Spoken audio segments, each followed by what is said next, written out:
Congress. This is the head of the femur. And we know that the guide runs right over here. We know there's fat. You see how this, you're going to get a better look at this later. You're basically not going to be able to get a clean look or a clean sweep at what's going on in here. So I can take off, this is the very tiny bit of the tenderloin. So It's it's worthless. not- At that point it's all tendon anyway. When they say the head, they mean the area, not the bone itself, really? Here, let me show you. This over here is part of the gluteus medius, and it is the posterior facing side of the muscle. So it's about a third of it is on this side of the shaitel, and another 2/3 is this way, hence shaitel, because parted hair is not always parted down the middle. So, yeah, to this day, by the way, they're, unfortunately, most of the Ashkenazi Chilonim, but those who make tartar, steak tartar out of rump roast, Yes. are still calling it shaitel. Oh. Yeah. Yeah, they use the Yiddish term, the Yiddish nikur terminology for the name of the muscle. Very interesting. Yeah. Yeah, sometimes the tradition, despite our best efforts, survives. Is that a good thing in this case? Yeah, why not? It's not a bad thing. Halavai, they should know it was a cut they ate. All right, so there's some tendinous attachments here. I'm not going to get into all of this. I don't want to blow you up again. You have to do this a bunch of times until you start to really understand what's flying. Yeah. I'm gonna agree with that, Chris. Right. Rough. I see where you're standing. Now, Rav, when we say the head of the femur, it's not really actually the femur, it's just the area right next to it. it's the head part of the femur. But I see the stuff that clings to it. The name The is misleading. extension. So now we're cutting into the The name is gastrocnemius. misleading. It's a bone that has a head on it, and we're going to remove it. There was There's a something on straight it shaft part before. of the bone, and then there's the knuckle head part of the bone. So Okay? you took it off already? or Did this you is see the me knuckle- cut any bones since we've been working here? Oh, so no, because it's covered by other stuff. I didn't notice. Would I I didn't have realize removed the there was bone with a knife? No, you wouldn't have. Probably not. Probably not. Yeah. It just looks like Now, meat from Mark. before I go ahead and open this up, can't have it. Before I go ahead and open this up, you guys see what's going on over here? What are we looking at? Well, there's a crotch I in don't. between these two heads. Okay? The guide ran right here. Albert, you cold? Yes.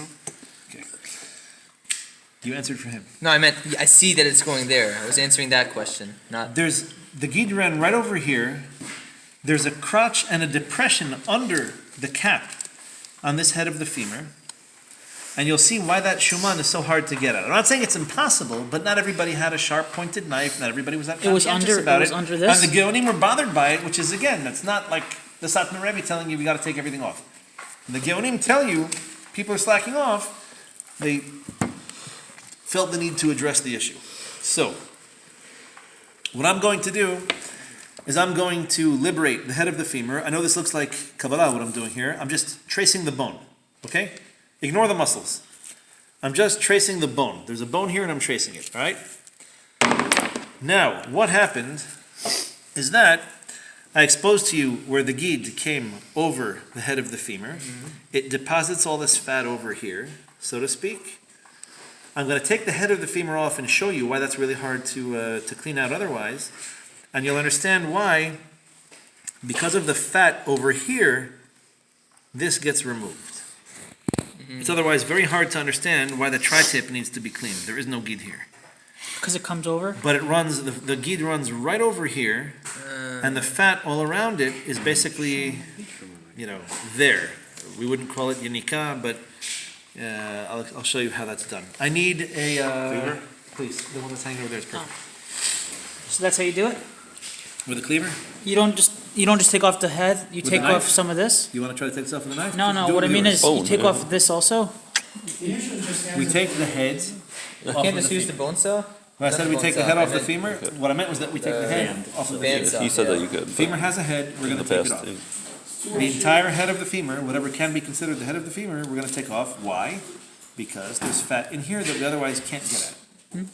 So whatever head of the femur is obstructing that fat, we're going to have to remove. It's, What's Approach the this reason logically. not to use a Thank you. band saw? on this, Yeah. I'll show you the old-fashioned way. I'm an old-fashioned guy, Max. I'm an old-fashioned Oh, guy. that's a good cleaver. Whoever said it was the best one. Yeah. Have you ever used it? No, but that's a good cleaver. Well, No, Looks based very on your own stiff. tour. so you said it was a good cleaver, then you said it looks like a good cleaver. No, I think. Maximilian, reserve comment until you have experience. Come on, it looks like. He made the important That's on record. Your cleaver looks cool, is what you basically said, which is fine. I don't begrudge you the right to say that. You wouldn't know if it was good unless you'd actually used it. Okay? Now. No, Max, I don't let this stuff slide, man. I don't. Okay, all right. I don't know if it's actually But then why do you good. say It it? appears that it's good. It looks cool. Just say it looks All cool. right, it looks now, good. No, that's obviously a good cleaver. This is the head of the femur over here. You're going to see it's a little bit more bulbous, somewhat more drawn. Here, the head is a little bit more vertically oriented, and that's kind of what prevents the leg from going too far and potentially dislocating itself, right? Because if you have the head of a bone running into the cartilage, you're going to feel it and you're going to stop. It's going to prevent the thing from getting totally out of control. Now, a little bit of cleaver safety. Mike, can you give me that green stone? Just wet it. Hey, it's ready. Want to splash? Down. Oh, you need it to be sharp? I thought Well- cleavers you don't really have to make so sharp. It's not sharp, it won't cut. We did this once before, a little bit of cleaver safety, okay? Steer clear. Cleaver itself is heavy and massive, and they're designed to be heavy and massive. The reason they designed them to be heavy and massive is because in order to cut through bone, you need something heavy and massive. Something heavy and massive and sharp can cut your bones too, Yes, or the bones of someone who happens to be standing next to you. yes. So I am going to just sharpen a bit, okay? You'll notice the cleaver is round. See how it has a nice rounded edge? Yes. Anybody want to guess why the cleaver has a rounded edge? Because it's not a chef's knife.